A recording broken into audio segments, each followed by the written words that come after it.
What's going on, everybody? King of Dragons 5000 here, coming at you with another figure review. Today we'll be having a look at the NECA Ultimate Edition's Xenomorph Warrior from the movie Aliens. And so here we have the Xenomorph Warrior pose and out of the packaging. Before we take a look at the figure, let's actually take a look at what he comes with. The Xenomorph Warrior does come with 3 accessories. We do get the facehugger egg, which has a lot of nice detail. I do like it. We do get a facehugger with a wireframe tail, which looks really great. Then we also do get a wireframe chest burster with amazing color, and that looks really nice as well. Other than that, we really don't get anything else for the Xenomorph. I don't know what more you would want to include with a Xenomorph, but I think that's pretty much all you really need. So, with that out of the way, guys, let's actually take a closer look at the Xenomorph Warrior. And so here we have a closer look at the Xenomorph Warrior. Now this is of course the brown version that NECA released. We got 2 versions. We got the brown version, and then we also did get the blue version, which honestly I was more excited for the blue version, but having them both in hand, the brown version actually goes in my collection much better than the blue one, only because all the other Xenomorphs I have a coppery or brown hue to them. So these guys actually do fit in with my collection better than the blue ones, and I think I like the brown ones more than the blue ones. Kind of funny, I was most excited for the blue ones, and now I'm really excited for the brown ones. I kind of want more, but we'll save that for a later date. Really love the detailing on the Xenomorph Warrior here. Now, one thing I really do like about the Xenomorphs from Aliens is the head right here. They don't have that dome that we saw with the big chap alien and then other aliens from there on in. This was something that was unique just to the Xenomorphs from Aliens, but it's still a really nice little design. I know some people have been saying that it's a more mature Xenomorph, that they lose the dome, but then you have them saying that it's because of the planet they live on. I don't know which reason is right, but I really do like this. Though I am a fan of the traditional dome on the Xenomorph, really do like the way this came out, and it looks really nice. And just like with the big chap and other Xenomorphs, they do have the blacked out face right here, where if it was a translucent dome, you'd be able to see the skull underneath it, so that's really nice. I do like that. We do get these little tubes that do run to the back right here, as you can see. Really do like them. We do have these little fins right here, then these little tubers. Don't know what the tubes are for. I know people say they're for helping the Xenomorph breathe. Some people say they regulate the temperature of the Xenomorph. Others say they're just a design choice, which either way, it looks creepy and it looks menacing, and I do love it. I've always loved the way the Xenomorph's chest here is. It's almost like a biomechanical feel to it, and I love it. You can see the rib cage, which looks really nice, and you can see some detailing behind that. It's just gruesome looking. Just really the stuff of nightmares. If you've never seen Aliens, you're really missing out. I think it's one of the best movies that has ever been produced. So yeah, really do like it. The abdomen piece right here looks so creepy. And something I like about the blue one is that it does highlight some of the details more, but this one actually doesn't highlight the details as much, so it gives it a more mysterious feel to it. Which this is the one that you want to use in like darker shots where you don't have as much light and you want to have a spooky image. This is the Xenomorph to go with.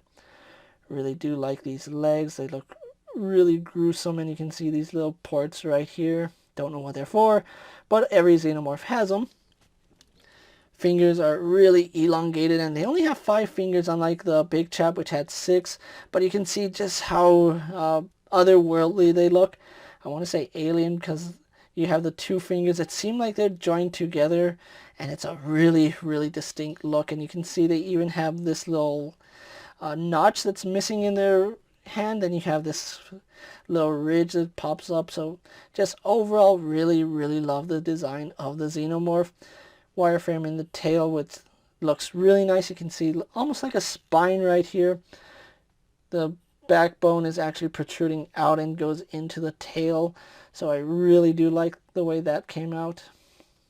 So a lot of nice detail here on the Xenomorph. You can see some more little tubes right here on the back of the ankle. Ooh, he just looks gruesome. It's almost spine-chilling how much little ports and veins and just unnerving things that Xenomorphs have about them.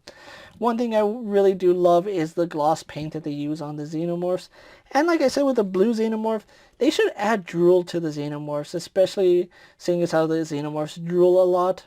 The little inner mouth does come out, although it's not as big as we've seen with other Xenomorphs, but it does work for what it is.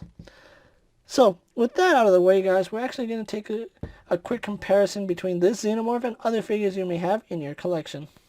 Here we have the Xenomorph Warrior posed next to a Marvel Legends Cyclops and a DC Multiverse Superman. Here we have the Xenomorph Warrior posed next to a WWE Elite Scale figure and a Mezco 1/12 Collective Popeye the Sailor Man. Here we have the Xenomorph Warrior posed next to a Lightning Collection White Ranger and a Star Wars Black Series Mandalorian. And finally, here we have the Xenomorph Warrior posed next to the Xenomorph Big Chap and the Xenomorph from Aliens Resurrection. So with the comparisons out of the way, let's actually have a closer look at the Xenomorph's articulation. Now we do have a ball joint here at the head, which does move up and down slightly. It's not the strongest ball joint, but it's not as loose as it was on the blue one. As you can see, I have to put a little more force to get it to move, so I do like that. We do have a hinge in the neck, which does look down, does look up really nicely, so I do like that. The arms are on ball joints. Oh, I forgot to mention the jaw is hinged and the little mouth does come out. Completely forgot to mention that, but there is that. Arms are on ball hinges that only go out to about that far. We don't get a traditional bicep swivel, but we do have a rotation here at the elbow. We do have a double bend at the elbow, which works no problem, gets really nice range. For some reason, we do have a forearm swivel, which I'm never a fan of forearm swivel. I don't know why it's even included, but it is there. We do have a hinge in the wrist, which does go forward and back, does rotate along that peg. Then we have articulated fingers, so I really do like that. We have a very generous ball joint, which does lean to the side really nicely, leans to the other side good, goes back, leans forward. Kind of wish it had better forward and backwards movement, but it does work for what it is, and I do like that. We do have ball hinges here, or ball joints at the hip. They're not ball hinges, they're just solid ball joints, which do go out to about that far. You can hear they're really squeaky, especially on this one. That one does squeak a lot. This one, not as much.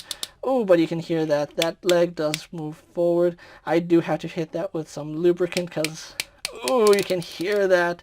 That's never a sound you want to hear when moving a joint. We do have swivel down here at the thigh. Double bend here at the knee. Works no problem. Then we do have knee swivel at the top joint. We do have a ball hinge here at the foot, which does go back, goes forward, and seems to be work better than the blue one. Might be figure to figure. Does have rocker ankle, so that does pivot inward.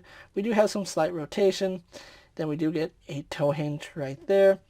We do get swivel here at the tail, and then we do have a wireframe all throughout the tail. So overall, really do like the articulation here on the Xenomorph. So what we're going to do now is get a pose for my final thoughts, and then we'll wrap up this review. And so here we have the brown Xenomorph Warriors pose for my final thoughts. And overall, once again, I think NECA has done a fantastic job with the alien figures. You really don't get much better when it comes to NECA and their aliens. I think these are some of the best alien figures we have out on the market. And you know what? I'm going to say that there's very little companies that can actually compete with NECA at this point, especially with Xenomorphs. The amount of detail that NECA puts into them is phenomenal. The sculpt work is always phenomenal. The paint is spot on, and the glossy finish does make these things look like they're supposed to. I really feel like these are aliens with a shiny carapace shell. These guys really do fit into your collection really nicely. Now, if you are like me and you have a series of Xenomorphs in your collection, I honestly feel like the brown ones fit into the display a little bit better, just because we do have more of these shades in our displays. I know Big Chap has like a brownish hue to him. The Scorpion alien has a copper color. I don't know what it is about the brown that makes these guys look good, but I think these look better in just regular displays, where the blue ones kind of need more of a mechanical background to kind of blend in. These guys will work in just about any setting you have for them, and I really do like the way they move. Unfortunately for me, I did break one of these guys. You'll never know which one it is because they look really nice. If you guys can figure out which one I broke, be my guest. But like I said, despite the fact that I did break it because I used too much force on it, I still think these guys look really, really good. If you are looking for these particular Xenomorphs, thankfully NECA has re-released these guys on what I'm guessing is a new mold because they don't have the traditional bicep swivels or the ball hinge hips. They actually have ball joints, which I think work better than the ball hinges. If you are looking for these particular versions of the Xenomorph Warriors, you can find them at Walmart or Target. And thankfully, the brown one seems to be the easier of the two to find. I know the blue one does seem like it's impossible to find at some points, but I honestly feel like the brown Xenomorph is a stronger figure. Depending on which one you want to get depends on your preference, but if it were up to me, I would say get 4 of these guys because they all look really, really nice. With that being said, guys, I'm King of Dragons 5000. Don't forget to like this video, leave a comment, subscribe to my channel. Go check out all my other action figure reviews, as well as all my other NECA and Alien reviews. Hopefully you find them informative. As always, if there's a figure you would like to see me review, let me know down in the comments, and if it's in my collection, I'll definitely have a look at it. With that being said, guys, don't forget to check out my Instagram account for new and exciting action figure photos, and as always, ring that bell to be notified every time I upload a video. Until next time, guys, I'll see you later. Take care, everyone.